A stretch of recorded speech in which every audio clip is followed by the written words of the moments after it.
So, welcome everybody. I'm Aniello Barletta, and in this talk I will present a fully functional prototype for Appium servers management. I will talk later about the Appium technology. So, let's take a talk to the agenda.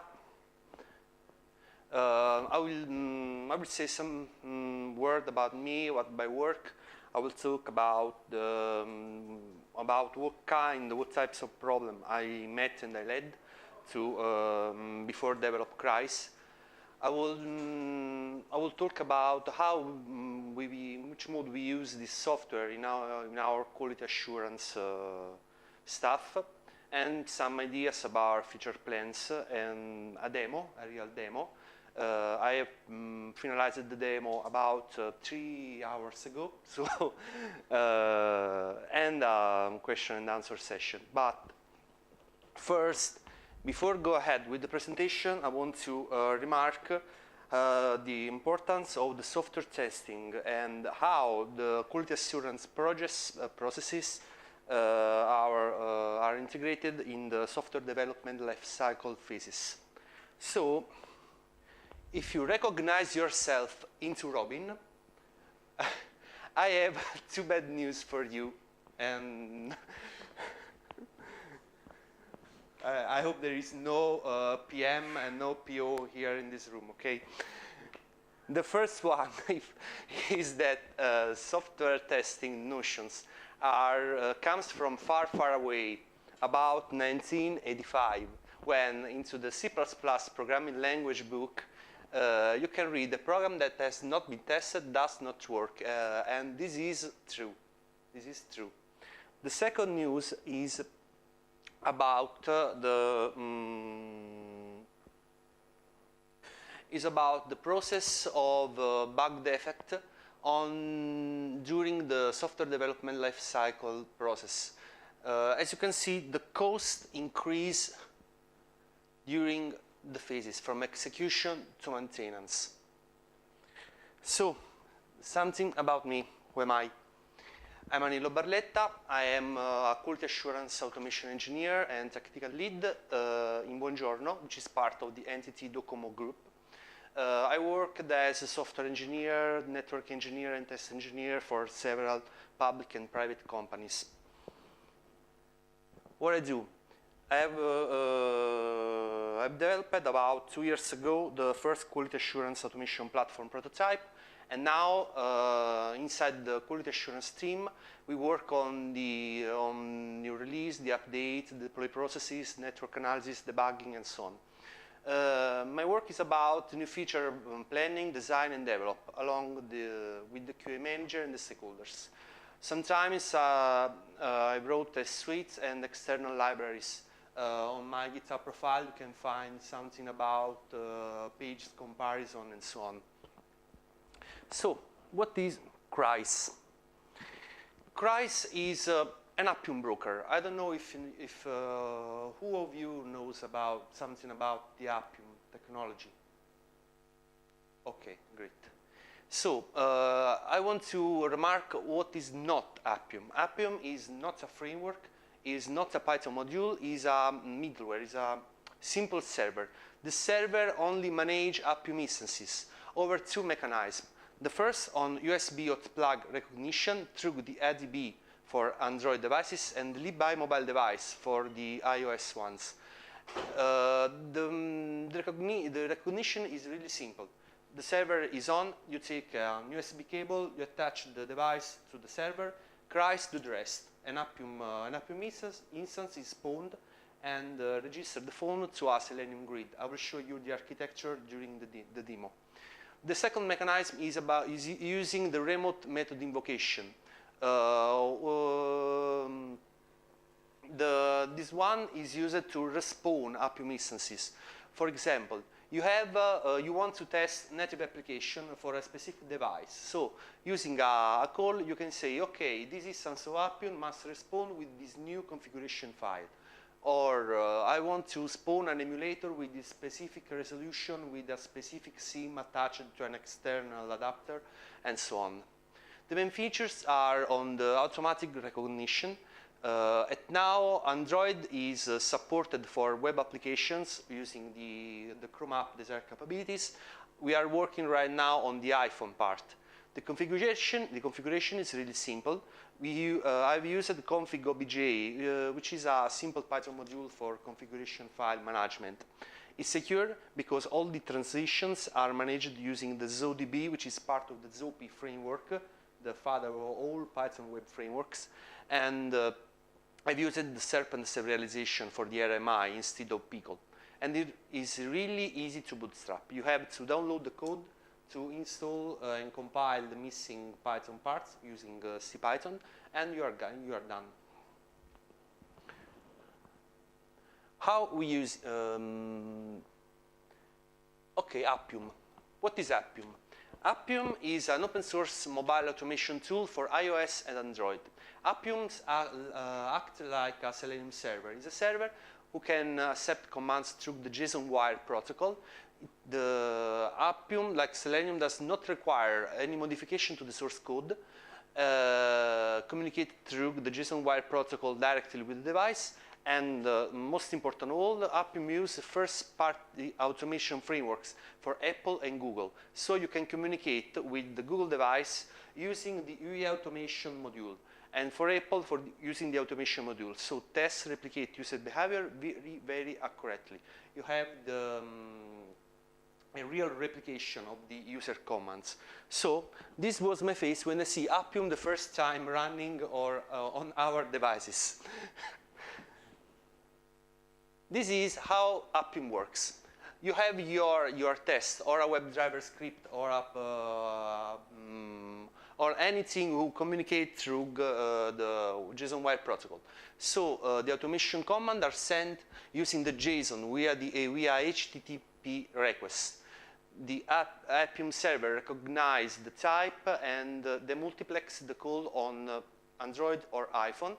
The client sends back the message, and Appium server logs the result in the console. This part is really, really important because here we can see step by step the type of the command, the start time, the end time, and a lot of information. So, I will show you a real log file during the demo. Another technology used is ZODB. ZODB is a native object database. You can store here natively Python objects. It's complex, but in few words, it supports transaction, has undo ability, has a scalable architecture and pluggable storages. On the ZODB, in future releases of CRAIS, we will use ZIO for CRAIS high availability. The last one is Pyro. Pyro means Python remote objects, and using this library I can send XML RPC requests to CRAIS server. Please note that the core part, the USB one, and the RME part are not mutually exclusive. They can work together. So the same device connected using the USB method could be modified using the RME one and vice versa. How it works? So I have implemented CRAIS with KISS principle. So in the start, we have to identify two methods, the attach and the detach. So something is attached, or an RME method is acquired by CRAIS. So which kind of event it is a detach method. Okay, the device ID is already stored. No, okay, and yes, it's already stored. So I consider that there is an Appium the server spawned. So I terminate the Appium server. I remove the device into the ZODB, and the method is an attach one. So I identify the device. Here, with the device identification, I use the libusb1 Python implementation. So I acquired the device, the vendor ID and the manufacturer ID. From this parameter, I can see as the primary key into the ZODB if there is something stored into the ZODB. If there is something, I assume that there is an Appium instance up and running, so it's done.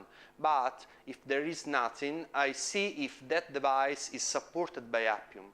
Here there is all the logic of CRAIS. So I can identify if this device is an Android one, if there is an Android, which version of Android, which version of Chrome, which model, and all the capabilities exposed using the raw.models ADB command. The same is for iPhone, using the liby mobile device Python bindings. If it's supported by Appium, so I recognize all the device capabilities, I create a new Appium instance, I store all the information into the ZODB, and it's stopped. How we use it? The platform is our automation platform is really huge, but it's almost in summary is a Django-based application with an engine layer and an API layer. Under the API layer, we have two connectors, an external and internal one. The external connector is used by our staff or our stakeholders in order to launch tests on third-party services like SOS Labs and Testing Bot. For internal connection layer, we have a Selenium Grid 2 hub. Do you know Selenium or Selenium hub technology, how it works? Okay, I will show you how it works in the next slide.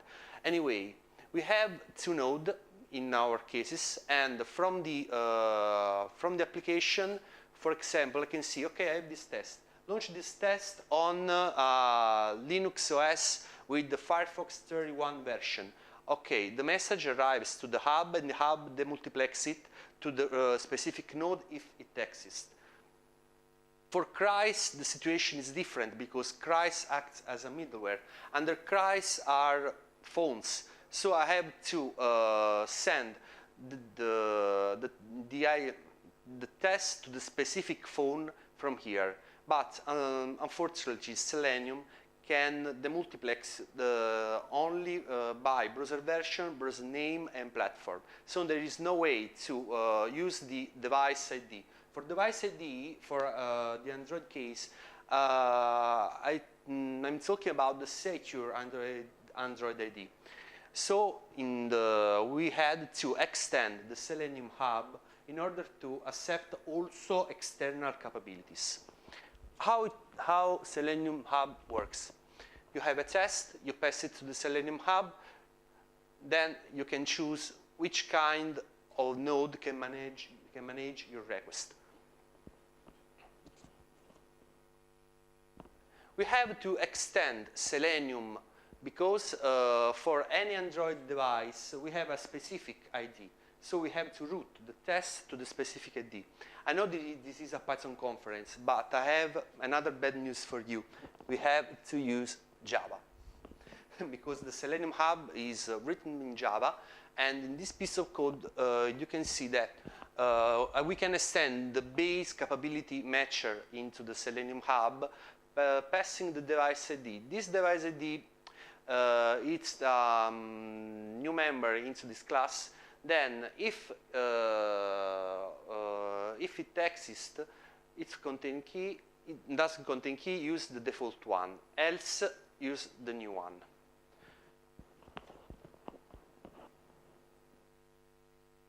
This is the hub configuration file.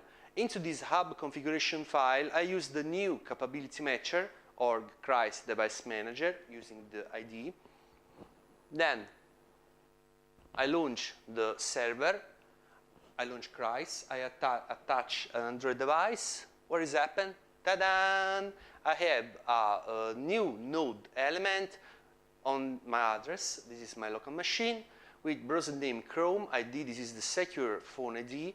The UD ID, the ID recognized by ADB devices, version 5.0, and platform Android.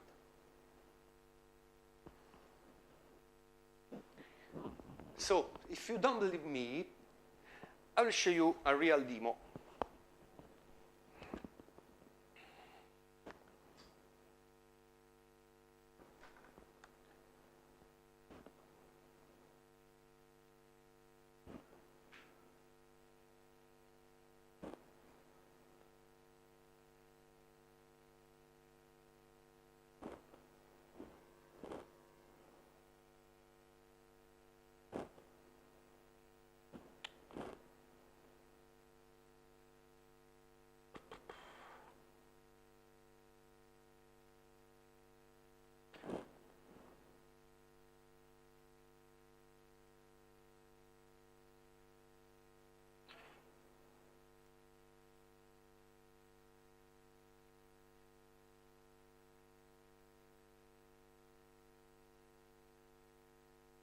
Okay, from here I will launch the Selenium server in hub mode.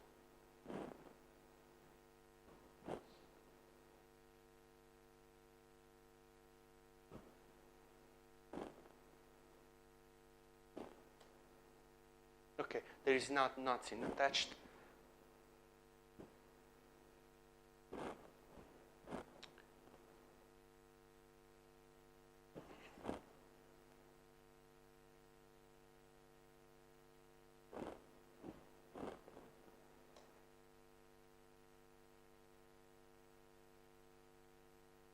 Okay, CRAIS bootstrap process completed. These are all USB devices, not recognized by CRAIS. I take my real Android phone.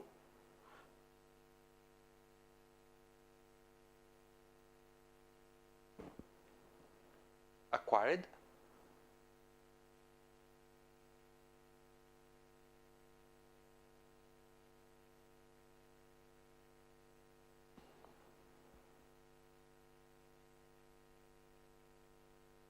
Okay, Appium is up and running.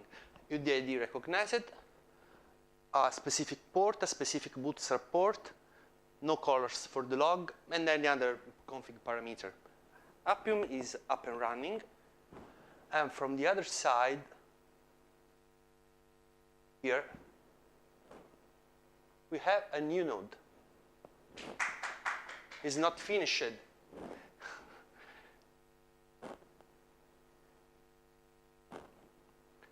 Because now I want to see a real test.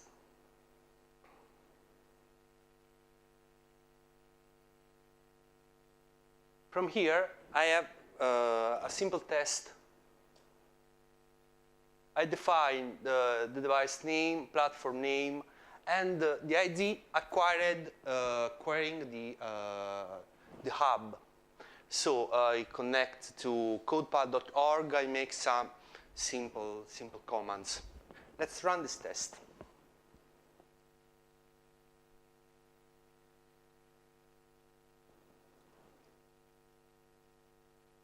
I don't know if you can see the phone.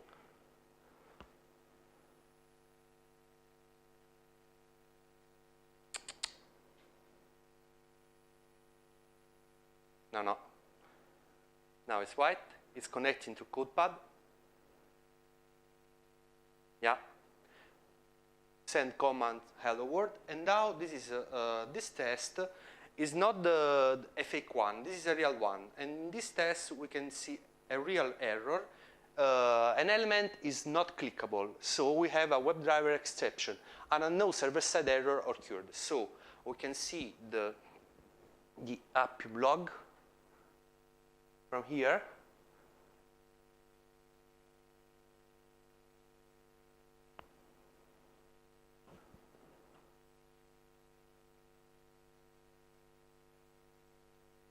You can see element is not clickable in here.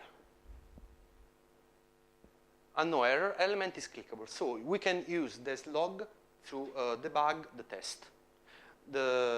We can deploy CRAIS everywhere in the world. We have deployed CRAIS here in Italy. And now we are working to create an instance in Spain, Brazil, India, and other countries in order to reduce roaming costs when we run payment test instead of navigation and regression test. So let's go back to the presentation.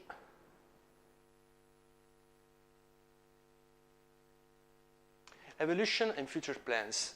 So the first is to complete the CRAIS implementation, adding also the iPhone support. Note that CRAIS must be deployed on iOS server with the provisioning key installed on both server and device. We want to extend the core and RME functionalities. So I want to create on-demand emulator creation, root test by device specification, and so on.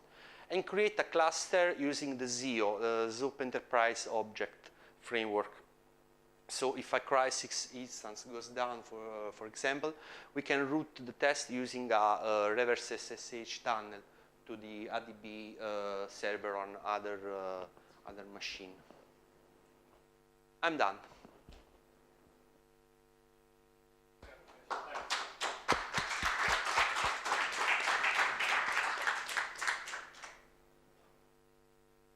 Yeah, I think that this is cool, but I was thinking about app test and not browser test, because browser test already has Selenium, and Selenium has mobile support too. And also Selenium now uses WebDriver, that is direct integration with browser's API. There is something that you can do about this WebDriver. So Appium used the JSON wire protocol, which is based on used by WebDriver. So WebDriver is used in every kind of test on native application, web application, hybrid application. Appium is designed to run tests on these three kind of application. The RMI mechanisms is used to respawn Appium instance. So in this case, I've connected the Android phone and Appium starts only for web testing, but I can send a command where I can tell to CRAIS, okay, respawn the Appium with these new capabilities and with this APK, and so you can test native application without doing nothing, only with a command.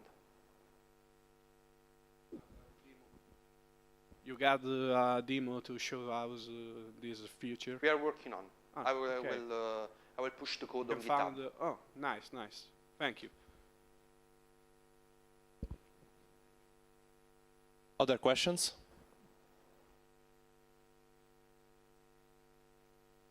For testing the application, I think that we have to define also where to click. No, yeah. for this specific device. For any kind of device, you have to see the web application and use an inspector. You catch all the elements into the XPath. Ah, okay. So you have the object hierarchy, and then you choose the correct one, and then say click on this. Yeah. Okay. I can show you the test.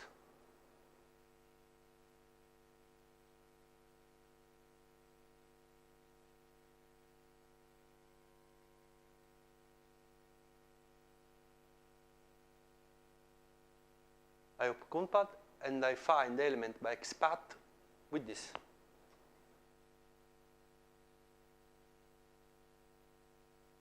As you can see here,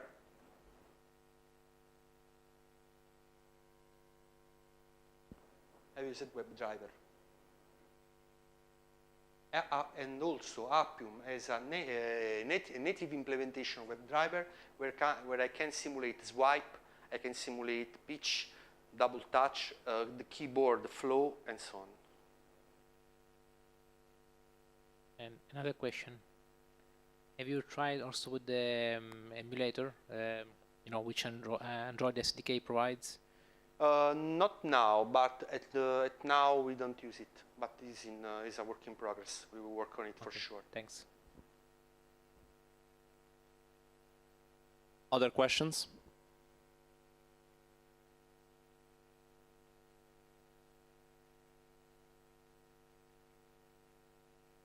So if there is no question,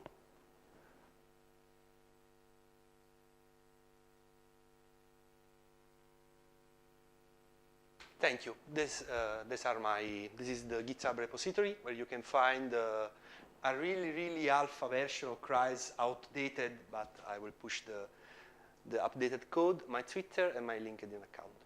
Thank you and enjoy the conference. Thank you, Aniello.